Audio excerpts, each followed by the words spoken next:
Perkenalkan, nama saya Nindya Rizky dengan nomor induk mahasiswa 18016211130. Kenalkan, nama saya Farah Zahra dengan nomor NIM 18016211074. Perkenalkan, saya Syarlamarti Dewi dengan NIM 18016211085.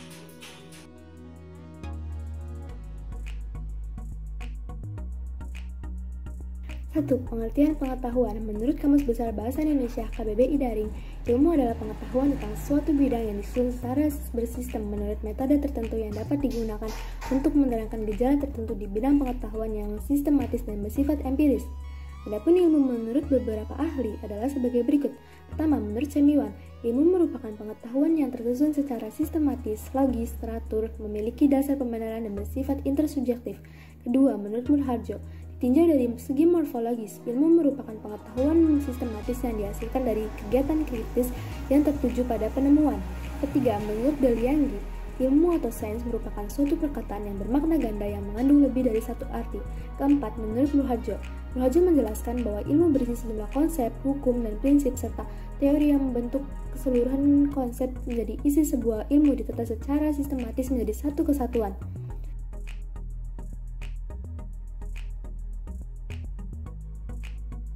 Selanjutnya, 2. Perbedaan ilmu dan pengetahuan.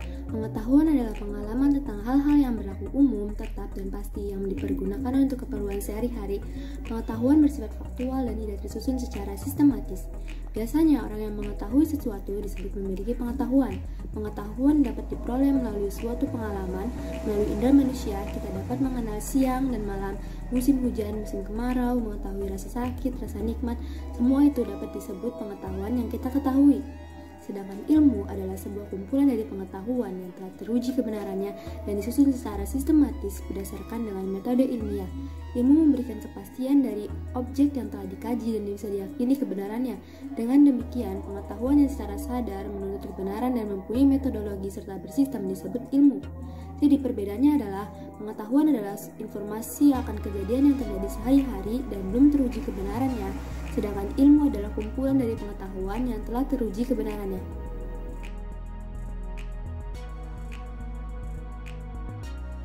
Menurut Delianggi, ilmu dapat dipahami dari 3 sudut. Ilmu sebagai aktivitas, ilmu sebagai metode ilmiah, dan ilmu sebagai pengetahuan ilmiah.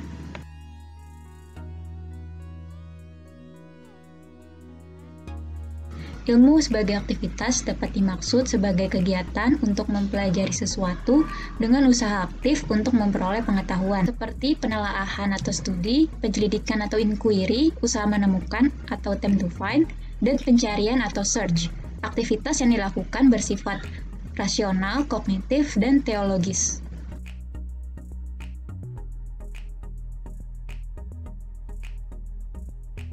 Ilmu sebagai metode ilmiah.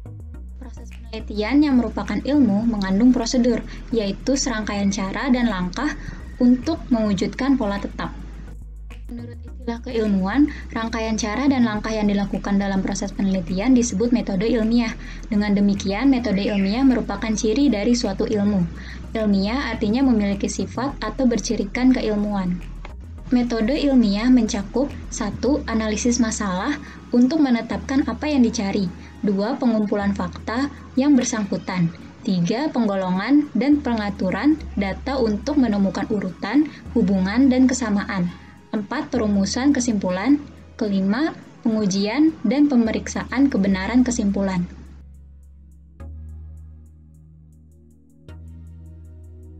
Ilmu sebagai pengetahuan ilmiah. Ilmu adalah kumpulan yang sistematis dari pengetahuan. Jadi, ilmu dapat dikatakan sebagai keseluruhan pengetahuan yang memenuhi persyaratan tertentu.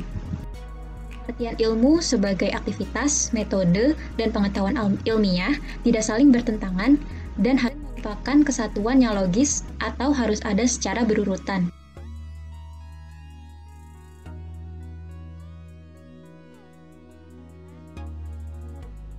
Menurut Semiawan dan kawan-kawan, ilmu memiliki ciri-ciri. Pertama, memiliki dasar pembenaran, kedua, sistematis, dan yang ketiga, intersubjektif.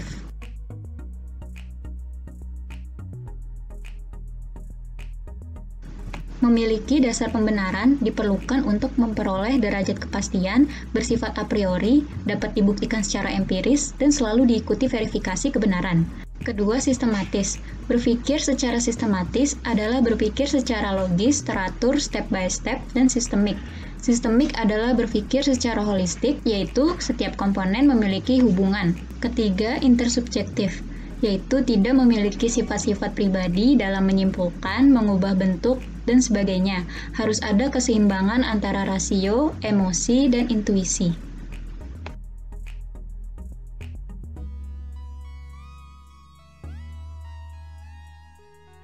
Lalu yang selanjutnya ada objek material dan formal ilmu. Objek material adalah bahan atau sesuatu yang menjadi kajian penelitian, baik yang ada maupun yang mungkin ada.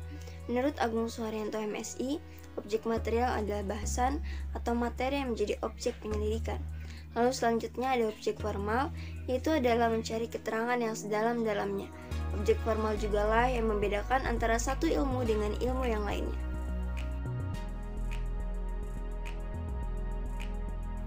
Suatu hal dapat dikatakan sebagai ilmu apabila memiliki dasar ilmu. Dasar ilmu sendiri ada 3, yaitu ontologi, epistemologi, dan aksiologi.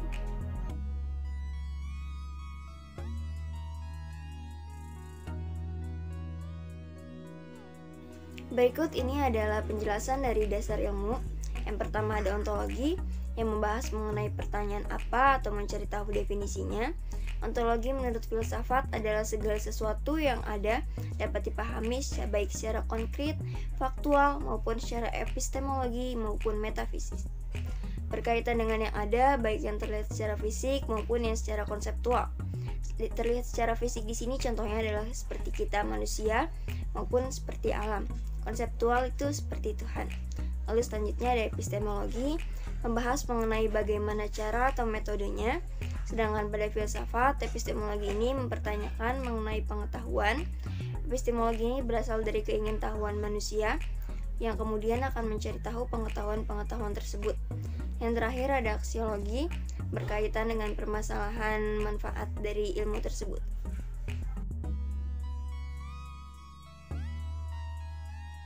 Lalu bagaimana contoh ilmu? Berikut ini akan dijelaskan beberapa contoh dari ilmu.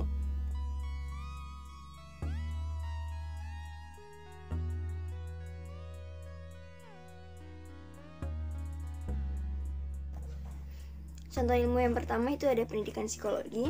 Kenapa pendidikan psikologi disebut sebagai ilmu? Karena memiliki 3 dasar yang wajib ada pada ilmu, yaitu ontologi, epistemologi, dan aksiologi. Pertama, ontologi. Ontologi ini membicarakan mengenai apa? Di sini dibicarakan dari apa objek dari psikologi pendidikan, yaitu adalah perilaku-perilaku individu yang terlibat langsung maupun tidak langsung dengan pendidikan. Selanjutnya ada epistemologi. Epistemologi ini membicarakan mengenai metode atau caranya.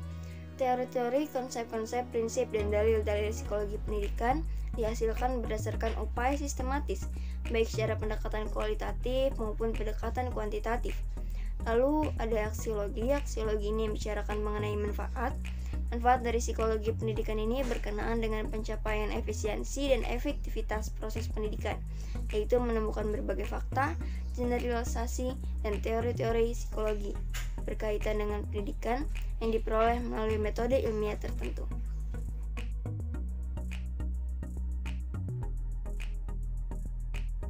Lalu contoh ilmu yang berikutnya itu ada manajemen pendidikan, mencakup 3 yang ada pada dasar ilmu, yaitu ontologi, epistemologi, dan aksiologi.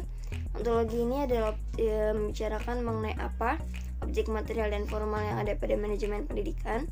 Objek material yang ada pada manajemen pendidikan ini adalah perilaku manusia, dan objek formalnya ini adalah mencakup pengelolaan sumber daya pendidikan, yaitu peserta didik, tenaga pendidikan, administrasi keuangan, serta sarana dan prasarana. Epistemologi membicarakan mengenai cara atau metodenya. Ilmu manajemen pendidikan diperoleh melalui metode penelitian ilmiah, yaitu paradigma positivitis, paradigma fenomenologis, atau naturalistik, dan penelitian gabungan dengan menggunakan evaluasi program, evaluasi kebijakan, penelitian pengembangan, dan penelitian tindakan kelas. Aksiologis adalah yang terakhir, yaitu membicarakan mengenai manfaat. Ilmu manajemen pendidikan bermanfaat untuk mencapai efisiensi dan efektivitas yang bermuara pada peningkatan mutu pendidikan.